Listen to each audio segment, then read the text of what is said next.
Bonjour, j'espère que vous allez bien. Aujourd'hui, on se retrouve dans une nouvelle vidéo, un format que je n'ai jamais fait, puisque je viens vous parler d'un film, juste un seul film, et du débat qui naît dans ma tête depuis le visionnage de ce film, qui m'a beaucoup marqué lors du Festival de Cannes où j'étais la semaine dernière.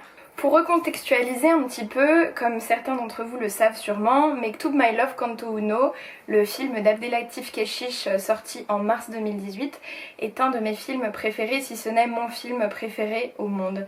Vraiment, ce film a un peu changé ma vie, il m'a fait vraiment du bien à un moment où j'allais pas bien du tout. Et je crois que c'est un des films aussi qui m'a motivée à vouloir faire du cinéma dans ma vie. Et pour vous faire un peu le pitch de l'histoire, c'est une bande de jeunes en 94 qui se retrouvent l'été à Sète et on voit ces scènes d'été à travers les yeux de Amin, si je me trompe pas, qui est un jeune homme qui fait de la photo, qui habite à Paris et qui revient là pour l'été.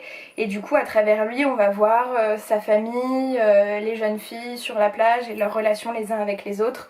Donc c'est vraiment de la contemplation en fait de l'été, donc c'est-à-dire des scènes de plage, des scènes de bar, des scènes de discothèque, des scènes de discussion et des scènes d'amour. Et on lit vraiment dans ces 2 heures, 3 heures de film, je pense, le désir qui existe chez les jeunes et les relations un peu de jalousie, d'envie qui naissent à ces périodes-là entre les uns et les autres et quelles sont les relations d'amitié ou d'amour qui existent dans cette bande. J'étais, comme certains d'entre vous le savent aussi, au Festival de Cannes pendant les 10 jours en tant que chroniqueuse pour l'émission de radio à laquelle je participe, la radio Popcorn, et chaque jour on faisait un carnet cannois dans lequel on donnait nos avis sur les films qu'on avait vus dans la journée. Si jamais ça vous intéresse, je vous liste les 10 carnets cannois en barre d'infos, bien évidemment. Et donc j'étais à Cannes et je voyais 4 films par jour et au moment d'arriver j'ai vu que le Mektoub My Love 2, Intermezzo, était programmé pour le vendredi. Et moi je devais partir le jeudi soir, mais finalement j'étais tellement excitée et j'avais tellement envie de voir la suite de Mektoub 1 que j'ai prolongé mon voyage d'une journée. J'ai réussi à trouver une invitation pour la projection de 22h du jeudi soir et j'ai pu aller regarder cette projection. Donc vraiment j'étais hyper excitée d'aller voir ce film là parce que comme je vous l'ai dit, le premier m'avait bouleversée et que voilà, que c'est une chance immense de pouvoir regarder des films à Cannes. Les conditions font que ça change beaucoup de choses, c'est une première mondiale donc on se dit que peut-être le montage sera pas un montage définitif. On se dit aussi qu'on est les premiers spectateurs. Là en l'occurrence, le montage d'Abdelatif Kechiche avait été validé 4 jours avant je crois, pour une durée totale de 3h28. C'est lui qui avait demandé à ce que le film passe à 22h pour se mettre en condition.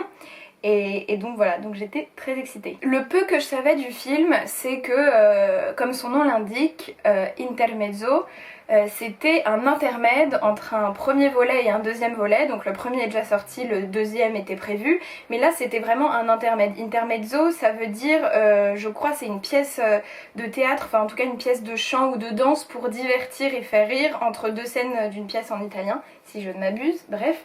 Et donc du coup on comprenait ici que vraiment ça allait être une parenthèse entre deux volets et que ça allait être un truc un peu spécial. À partir de maintenant, puisque je vais vous raconter mon ressenti et ce qui s'est passé au visionnage de ce film, je pense que je vais spoiler. Donc si vous ne voulez pas être spoilé et si vous voulez voir le film par vous-même, je vous recommande d'arrêter la vidéo maintenant.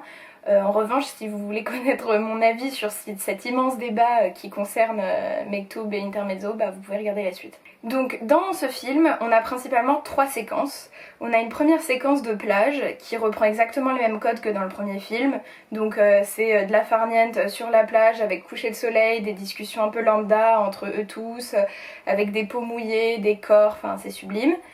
Donc là ça dure déjà une demi-heure, on se met dans le bain, on se dit ok super cool, je retrouve une bande d'amis à laquelle j'avais l'impression de faire partie, je suis trop heureuse de retourner là-dedans, c'est génial.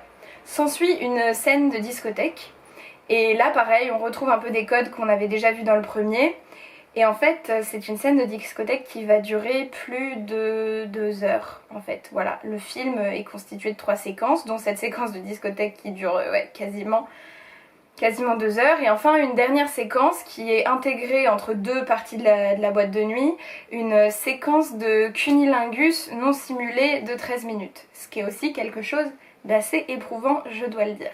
Donc mon expérience en fait quand j'ai visionné le film, je m'attendais pas du tout à ça et alors que pendant la première heure j'étais vraiment à fond parce que je retrouvais les personnages, je retrouvais quelque chose que j'aimais, c'est-à-dire le film de la fête, etc. Je me suis rendu compte au bout d'un moment que c'était vraiment très répétitif et que ça ne s'arrêtait jamais et qu'on était juste dans la discothèque à regarder les gens évoluer. Et c'est la première fois où j'ai regardé mon téléphone, ça faisait déjà 2 heures que j'étais dans la salle. Et là je me suis dit ok, donc en fait a priori il n'y aura pas de narration et ce film ne sera qu'une expérience et qu'une boîte fermée sur cette boîte de nuit où on sera complètement intégré dedans et on ne changera jamais d'environnement. Et autant au début j'avais le sourire aux lèvres et j'appréciais vraiment l'expérience, autant au bout de 2 heures de musique techno qui se répète parce que il y a la même musique qui se répète à peu près 4 fois, avec des basses qui font boum boum boum boum non-stop et des corps de femmes qui dansent de gauche à droite en non-stop, au bout d'un moment t'as une nausée qui arrive contre ton gré, mais juste ces spots de lumière, cette musique, ces gestes de danse et cette caméra qui tourne en non-stop autour des mêmes personnages à les regarder évoluer et danser, au bout d'un moment t'es vraiment... ouais, t'as vraiment un sentiment de malaise et de nausée et tu sais plus trop où te mettre et ça commence à être harassant et vraiment fatigant. Donc ça c'était un des premiers feelings que j'ai eu. Et puis aussi quand on arrive à la scène de sexe, là on a quelque chose de l'ordre de la performance puisque pendant 13 minutes l'actrice essaye a priori d'avoir un orgasme et qu'elle n'y arrive pas. Et du coup vraiment pendant 13 minutes on la suit en train d'essayer de manier le mec pour lui indiquer comment lui faire plaisir, mais ça marche pas.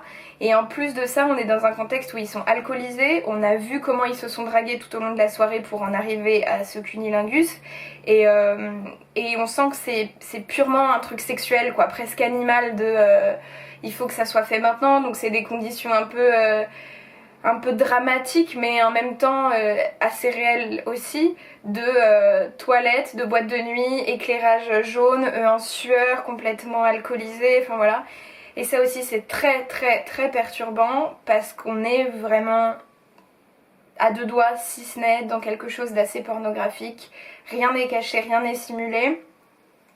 Et voilà, c'est obvious quoi, enfin on voit tout. On voit tout et c'est pas joliment fait, c'est dur. Quand même, c'est super dur.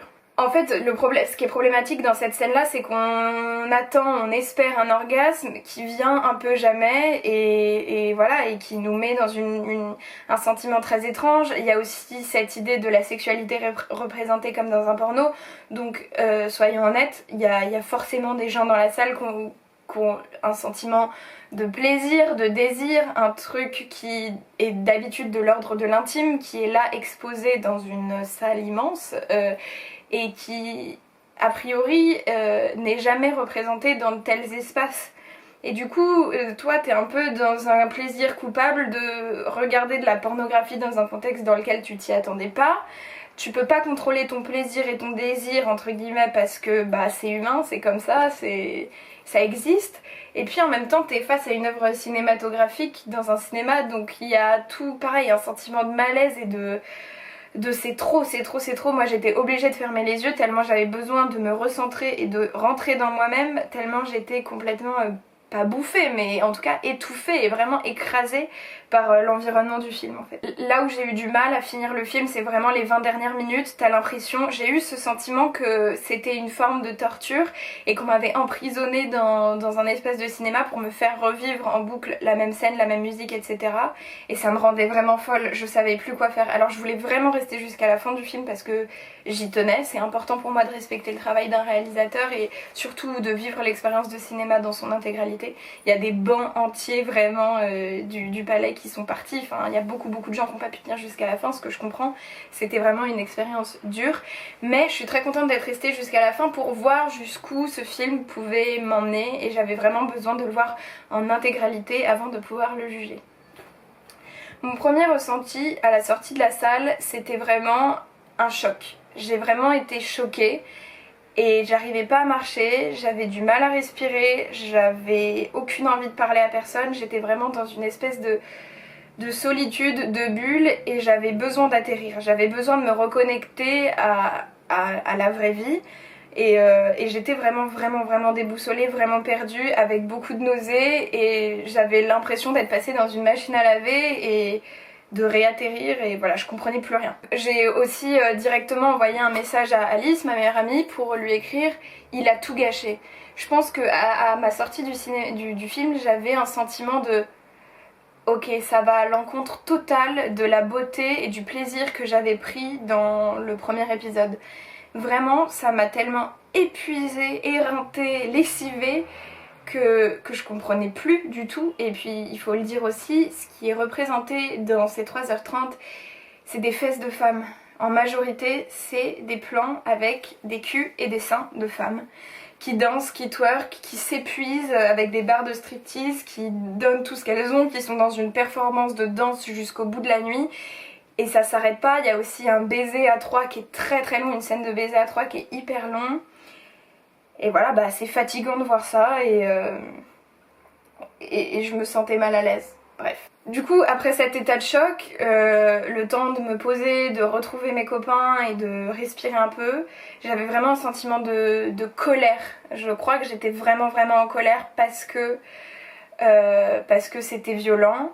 Parce que autant de temps sur des culs c'était pas nécessaire, parce que autant de violence dans la scène de sexe où on sent vraiment que l'actrice Ophélie Beau prend pas particulièrement de plaisir et est vraiment dans un truc de performance, ça m'a mis mal à l'aise. Et puis je me suis dit merde, c'est filmé par un homme de 60 ans, à travers ses yeux de 60 ans, et on sait tous un peu qu'il y a eu des débats, il y a toujours des débats d'ailleurs sur comment ils traitent ces acteurs. Léa Seydoux et Adèle Exarchopoulos s'étaient déjà plaintes à la sortie de La vie d'Adèle de conditions de tournage vraiment épuisantes et éreintantes, parce qu'il demandait aux acteurs vraiment quelque chose de...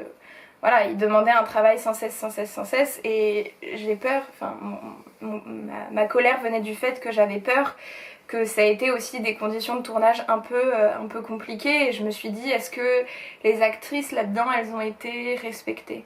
Autant dans le premier Mektoub on était à travers les yeux du jeune garçon Amine, et on voyait le désir des femmes et tout ça à travers ses yeux, autant dans ce film-là, il arrive au bout de 1 heure et demie du film, et donc clairement le regard qui est posé sur cette scène de discothèque, c'est plus son regard à lui, mais c'est le regard d'Abdelatif Kechiche. Et là se pose la question de est-ce que c'est du male gaze à mort, est-ce que c'est dégradant pour la femme ou pas, ou est-ce que c'est juste de l'art? Et là a commencé à naître un putain de conflit d'intérêts dans ma tête.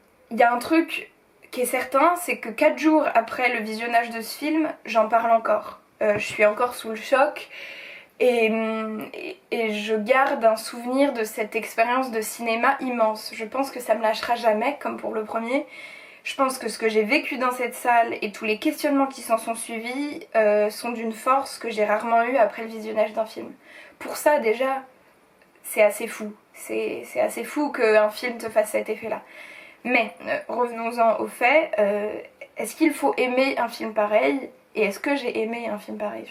De manière assez malsaine, je crois, j'ai aimé ce film-là parce que je trouve que nul autre que Abdelatif Kechiche ne filme aussi bien notre réalité, des scènes de soirée et des échanges entre jeunes aussi lambda. On voit à travers tous les personnages vraiment des ressentis qui sont de l'ordre de l'intime, et ça tu le vois à travers juste des regards, des déplacements et tout ça. Et alors qu'on peut croire que ce film de 3h30 ne montre que des gens qui dansent, on a quand même une légère narration, et si on a vu le premier, on comprend les enjeux qui évoluent entre chacun des personnages. Ça passe par des mini-dialogues, ou ça passe par des regards et des changements de position et une nouvelle personne qui arrive dans le paysage, mais n'empêche que vraiment on a une suite dans la narration au premier, et les enjeux du premier sont poursuivis ici, et on attend vraiment le troisième pour savoir ce qui va se passer.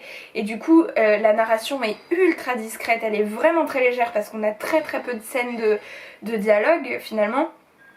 Et pourtant, vraiment, on a une évolution au niveau de la narration, et vraiment, on a des personnages qui ont du corps et qui ont de la personnalité, alors qu'on les voit vraiment que très peu, à demi nus, en train de danser, ce qui est très paradoxal, et en même temps ce qui est très fort, je trouve, dans la direction d'acteur et dans cette mise en scène. Ensuite, juste dans l'acte de réalisation, je trouve que c'est un acte absolument radical, qui est presque révolutionnaire pour moi, qui va contre toute règle de la narration au cinéma actuel et qui va aussi contre les règles de la bienséance et du politiquement correct d'une certaine manière, puisque Keshish nous fait une séquence de 2h30 dans un même espace, chose qui a, je crois, vraiment jamais ou très rarement été fait au cinéma, en tout cas hormis le format du huis clos, je crois que ça a rarement été fait de filmer aussi longuement de la danse.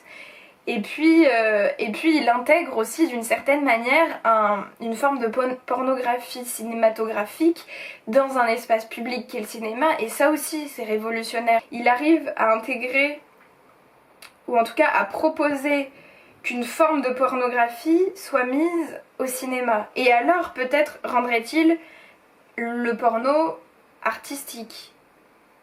Compliqué, très compliqué. On a quelque chose ici, dans cette œuvre, dans sa globalité, on a quelque chose de très très provocateur. On a quelque chose de très instinctif, de très animal, de très... comme un acte absolument nécessaire de la part du réalisateur, qui pour moi fait un peu référence au génie malheureusement, ou bien heureusement, je ne sais pas, mais on est dans quelque chose de l'acte de création absolument nécessaire, et c'est ça qu'Abdelatif Kechiche nous donne à voir. En écoutant la conférence de presse, il parle de toutes ces références artistiques qui sont les couleurs de Picasso, le magenta, le rose, le rouge, le bleu, qui sont des choses très très présentes dans ses lumières. Il nous parle aussi des sculptures à Paris. Il disait notamment que quand il se baladait à Paris, il levait les yeux au ciel et il voyait des culs de femmes à travers les sculptures, ce qui est pas complètement faux. Et j'avoue que quand on fait le parallèle, on retrouve vraiment ça, on retrouve ces motifs-là de femmes bien en chair que nous on voit dans les jardins parisiens, et là il les a mis au cinéma.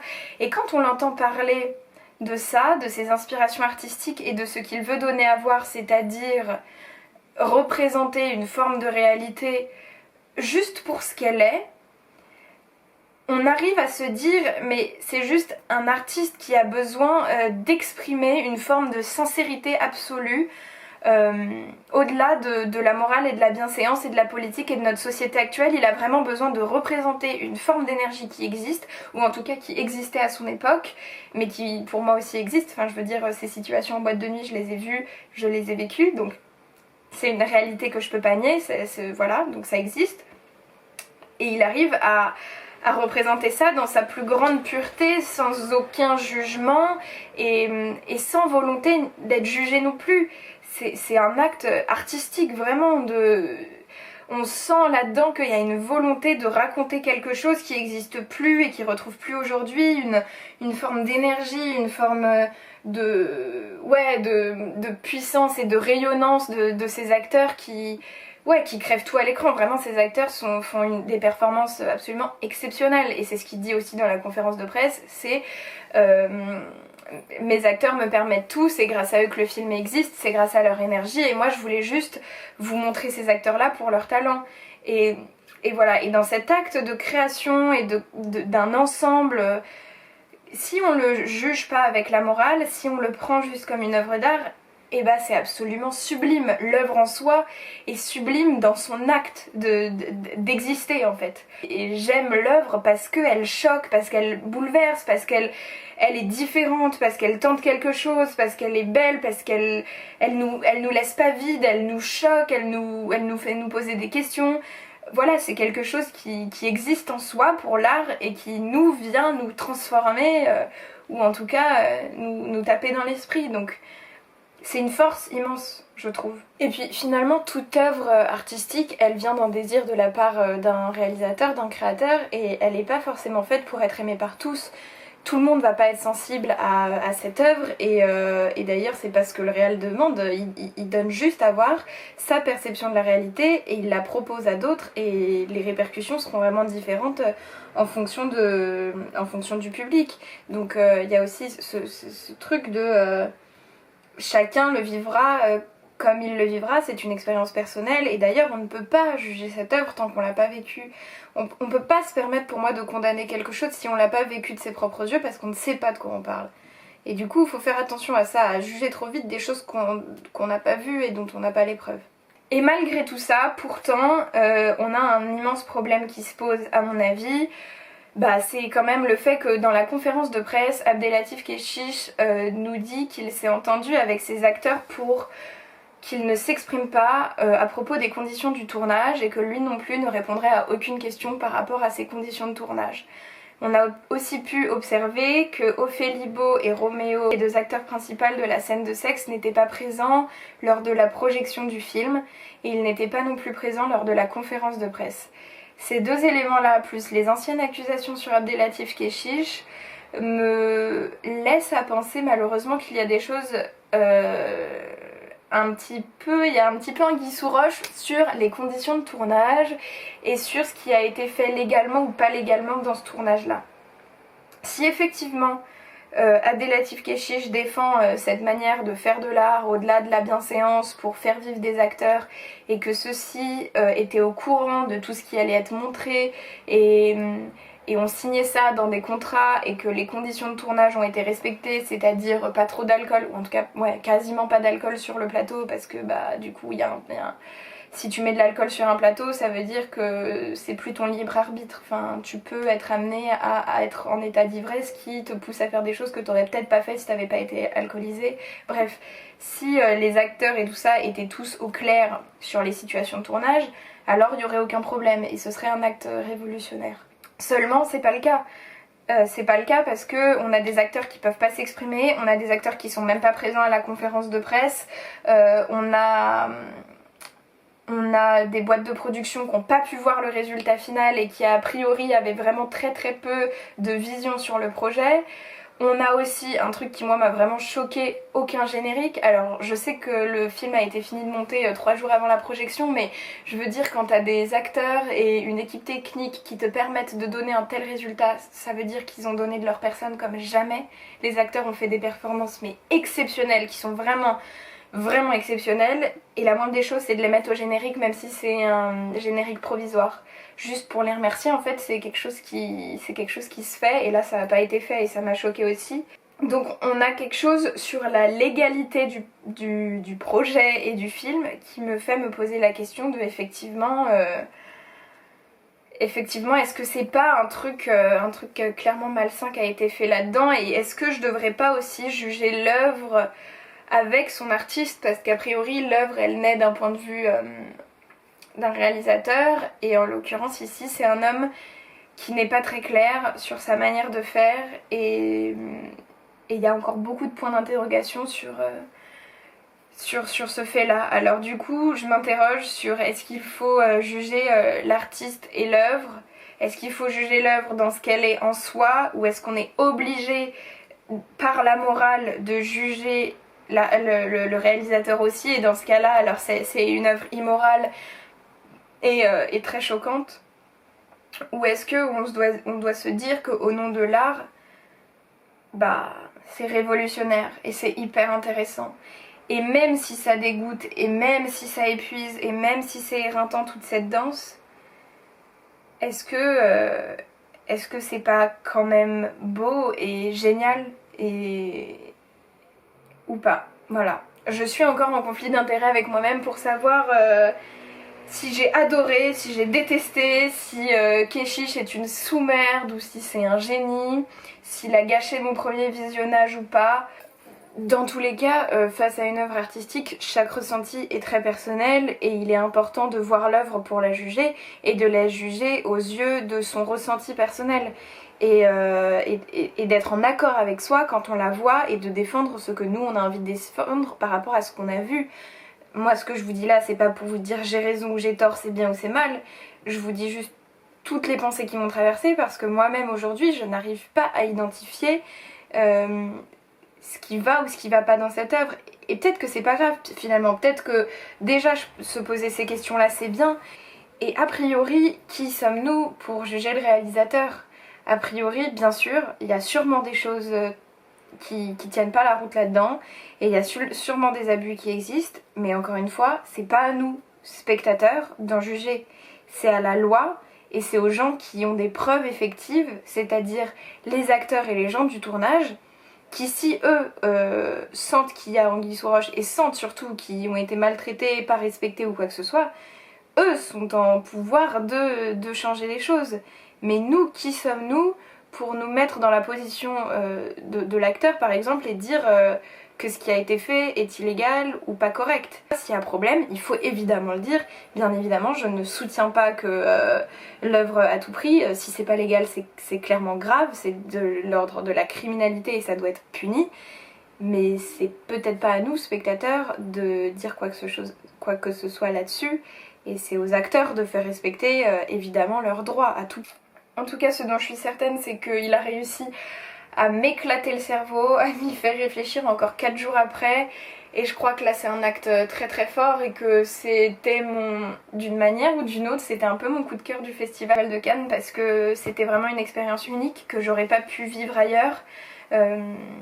Et voilà, de voir ce premier montage, de voir toutes ces réactions, de sentir le malaise de tout le monde dans la salle, de voir naître après tous les tweets et les articles de presse et cette émulsion et ce débat qui est né, je me suis dit putain j'en ai fait partie, historiquement j'étais là présentement dans la salle et j'ai vécu cette bombe nucléaire dans le Festival de Cannes. Parce que c'était un ovni comme objet, ça reste un ovni encore aujourd'hui, je suis même pas certaine qu'il sorte en salle, parce que s'il sort ce sera du moins de 18 ans clairement, et ça va être dur enfin, j'ai peur que ça fasse pas beaucoup d'entrées compte tenu de la violence du film, mais ce que je tiens à dire aussi avant de finir cette vidéo, c'est que si vous voulez qu'on en débatte, n'hésitez pas, mais on reste dans le respect de tous, hein. On essaye de pas se hurler dessus et de pas se dire fausse féministe, féministe de merde ou t'as vraiment aucun respect pour les gens. J'ai juste exprimé mon point de vue en tant qu'âme humaine qui a ressenti des choses. Je tiens aussi à préciser que je trouve absolument admirable la performance des acteurs et que je les remercie pour ça. Donner autant de soi, c'est très très très fort comme acte tout simplement. C'est vraiment excessivement beau, c'est excessivement généreux, c'est au-delà de tout. Pour moi, c'est vraiment ces acteurs-là, ils changent ma vie en fait. Ils changent ma vie depuis le film précédent et encore aujourd'hui. C'est des gens que j'oublierai jamais pour ce qu'ils m'ont donné, même si c'est qu'un film et même si c'est que des acteurs. Ces gens-là, ils ont une place hyper importante dans mon cœur et pour tout ce qu'ils ont fait, que ce soit leur performance dans cette boîte de nuit pendant 12 heures, que ce soit cette scène de sexe qui a dû peut-être être un enfer, et pour tout le reste sur le premier, ouais, je remercie ces acteurs et je tiens à souligner leur magie dans ce film-là. En aucun cas je me place comme défenseuse d'Abdelatif Kechiche, juste je me pose des questions, je me demande ce qu'il faut juger là-dedans. Dans quoi doit-on mettre l'art? Est-ce que l'art doit être dans les normes? Est-ce que l'art doit suivre les règles? Finalement, ce qu'on peut en retenir et ce qui est quand même très intéressant, c'est que ça nous pose, nous, en tant que spectateurs, la question de notre morale et de notre engagement. Est-ce que parce que ça dépend aussi de la morale, on va s'interdire, s'empêcher et ne pas cautionner certains films et ne pas aller les voir parce que ça correspond pas à nos idées de la vie? Ou est-ce que au contraire, comme c'est du cinéma, et parce que c'est du cinéma, on va se permettre de dépasser notre morale ou en tout cas de visionner ça sans forcément consentir, sans forcément être d'accord, mais juste en tant que spectateur, pour d'une manière ou d'une autre s'éduquer à quelque chose. Voilà. Moi je pense que finalement cette décision elle appartient à chacun et que ce qu'il est important de défendre c'est des choses pour soi qui correspondent à nos valeurs, et si effectivement pour vous c'est plus possible d'aller voir du kéchiche, et c'est ok et c'est très bien. Encore une fois je veux défendre personne, j'essayais juste de donner mon avis à propos d'une œuvre qui m'a beaucoup marquée et je trouve déjà très très intéressant qu'elle m'ait fait me questionner sur mon positionnement par rapport au cinéma et sur mon positionnement par rapport à ce que j'attends du cinéma, dans la mesure où là ça a été un réel choc et une grande expérience. Et même si j'ai eu un immense sentiment de malaise et que ce film pose beaucoup de questions, je trouve qu'il a une place et une importance et que c'est déjà ça. Mais encore une fois, ce sera pas l'avis de tout le monde, je vous demande pas de le partager forcément, j'avais juste envie de l'exprimer. et n'hésitez pas aussi à exprimer le vôtre dans la bienveillance bien sûr et dans l'écoute et dans l'attention de tout le monde. On n'est pas là pour se dire des méchancetés, on n'est pas là pour se juger, on est juste là pour se faire réfléchir les uns les autres. Donc voilà, c'est aussi pour ça je pense que j'ai voulu faire cette vidéo. J'espère que ça vous a plu, j'espère que ça vous aura éclairé peut-être sur les questionnements qui existent autour du film. Je vous mets en barre d'infos des articles très intéressants de critiques pour que vous étayiez votre avis si vous en avez envie, pour que vous soyez informés aussi. Et je reviens très vite avec une vidéo pour vous raconter mon témoignage sur ce qu'est le Festival de Cannes et comment je l'ai vécu. Je vous embrasse fort, je vous souhaite une bonne journée et je vous dis à très bientôt.